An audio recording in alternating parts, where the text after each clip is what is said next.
Mon personnage, c'est un type qui arrive ici par accident parce qu'il a pas, c'est un cuisinier, hein, comme ça se voit, c'est un cuisinier. J'ai pas le temps, mais c'est un cuisinier.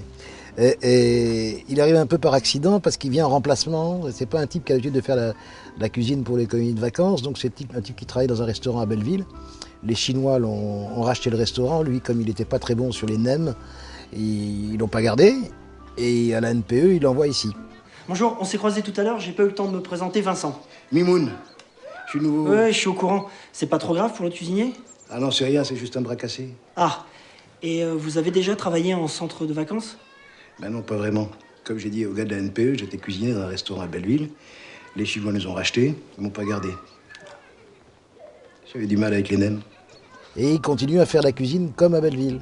C'est-à-dire que, disons que c'est pas un roi de la diététique, hein. C'est pas un type qui calcule les oméga 3 et les calories. Donc il fait des plats orientaux très lourds, des gâteaux très lourds et tout ça, ce qui apporte ce qui fait un peu scandale, mais tout le monde trouve ça très bon quand même, quoi. Grâce à sa cuisine légère, fine et équilibrée. Camounia royal. Les enfants apprécient particulièrement les parfums, les saveurs d'une haute gastronomie que l'on trouve rarement dans les colonies de vacances. Excellente cantine. Remarquable cantine.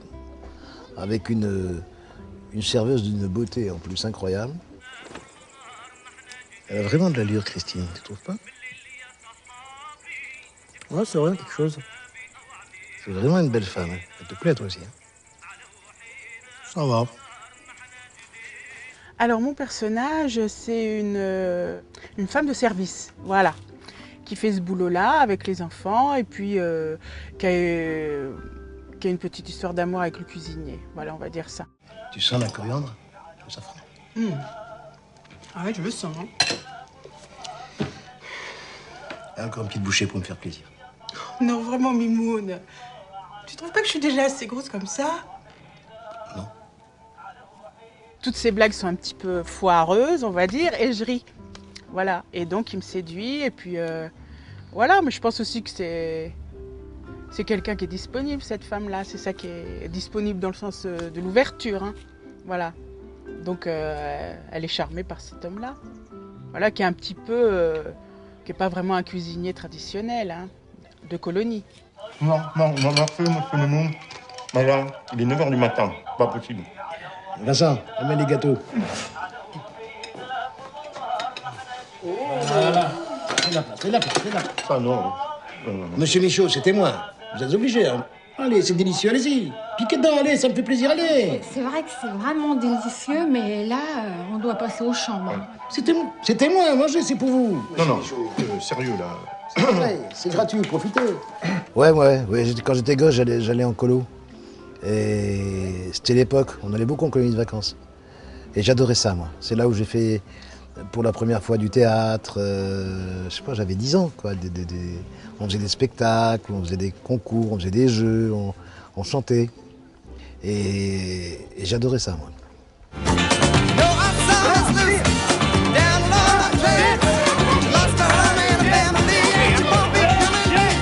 Ce que j'aime ici, c'est que moi, je me sens dans une grande liberté. À la fois, je suis un personnage qui ne parle pas beaucoup, c'est le moins qu'on puisse dire.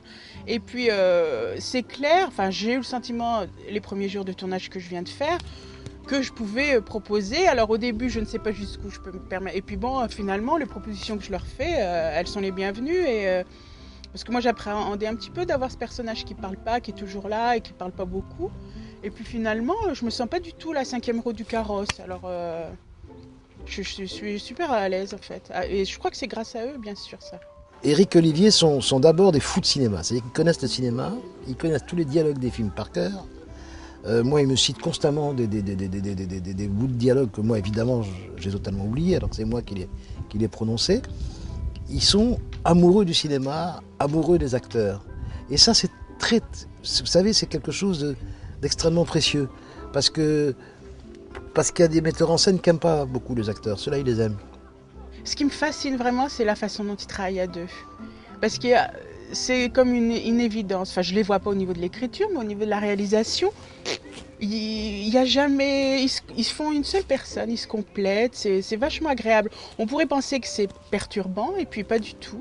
Je ne sais pas encore, les souvenirs, c'est après qu'on sait, tu sais. Je sais pas. Je pense pas que j'aurais de mauvais souvenirs, enfin, je touche du bois.